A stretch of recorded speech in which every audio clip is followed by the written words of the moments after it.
within the government, so to speak. Yeah. Have you declared? How did this come about? I've not some 38 heads of state-owned institutions had defaulted. 4 regional ministers, 5 sector deputy ministers, and then there were 8 presidential staffers who had defaulted. But even this list, provided by the Fourth Estate, there were others who said that they had actually done it.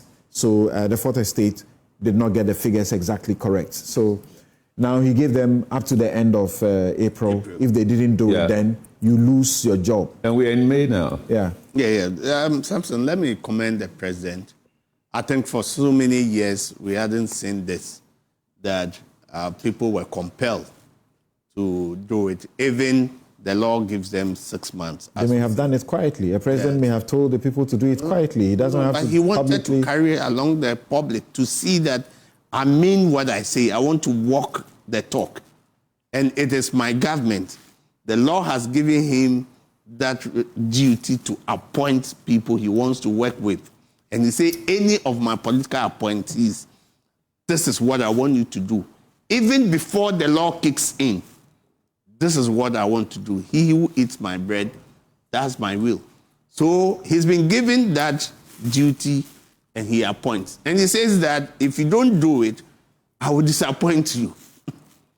I will disappoint you. I'll fire you And say that, look, then the vision that I have, you're not buying into the vision that I have. So that is what he's communicated. And he wants to make the public be aware that if you don't do it, this is what I would do. He gave them 3 months. 3 months. Period. Now, end of March. Now, can you go? The 3 months period belongs to a PNDC law that has been repealed, which gave you 3 months grace period. Yes. That's been repealed. That's been repealed. So the new ones are 6 months. No, I don't think that it is the law that he's following. He is saying that this is what I want all my appointees to comply. So that once my appointees have complied and I move on to another person, it will not be seen that I have not removed the spoke from my eyes and I'm now moving on to some other person, right? So that's what the president has done. Now, can you go, if the president has fired you and you say, oh, if the law says within 6 months, I should do it. I have not done it, so I want to go back that I've done it within the 6 months. That would be a gray area of the law that we will witness expanding the frontiers of the law.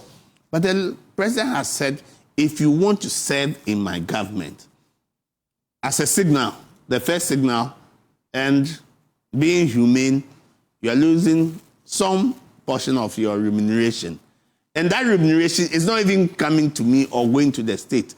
It's going to cater for the Mahama case, the chronic diseases, some poor people who can't pay for their disease. That is what that money is going to cater for. So I think that he should be commended for what has been done. Now, the only issue, as the law says... Before the only issue, some have said that the constitutional provision says that you should do it before you assume office. So if he wants to show us good example, he should rather ask them to stick to the constitutional provision. No. The problem, you see, Samson, the problem with the asset declaration, have you seen the document before? The document. I had some people who came to me to help them. And once you look at the document and how you have to do it, it's a little bit technical. I think that we need education. Because people just come into office, they don't even understand.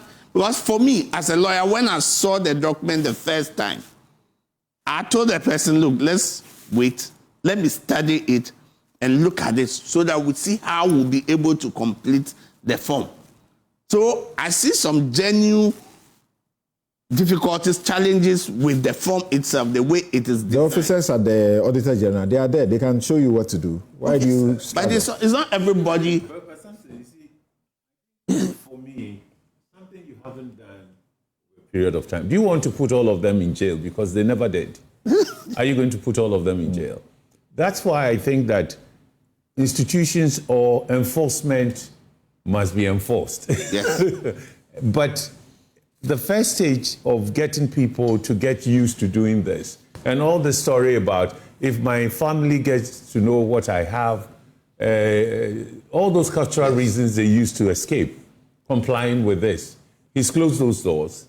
I think we must now look at the next door, which is that you would go to court and so on and so forth. But for now, is it getting results? Has his ministers complied or other public services? If it's improving the compliance, I think we're just testing it, but it doesn't take out the ultimate that will be prosecuted. Yeah. So I think where society, let's clarify this. Let's clarify this. Non-compliance does not lead to prosecution. Non-compliance goes to SHRAJ, and SHRAJ will determine what sanctions you face. Yes. The sanctions have not been provided for. Yes, go ahead. Yeah, so that's a good legal education. Now, I think what society is trying to look for is the transparency. Now, they want to see that whilst the assets has been declared, they want publication, they want verification. But as we speak now, that's not part of the law.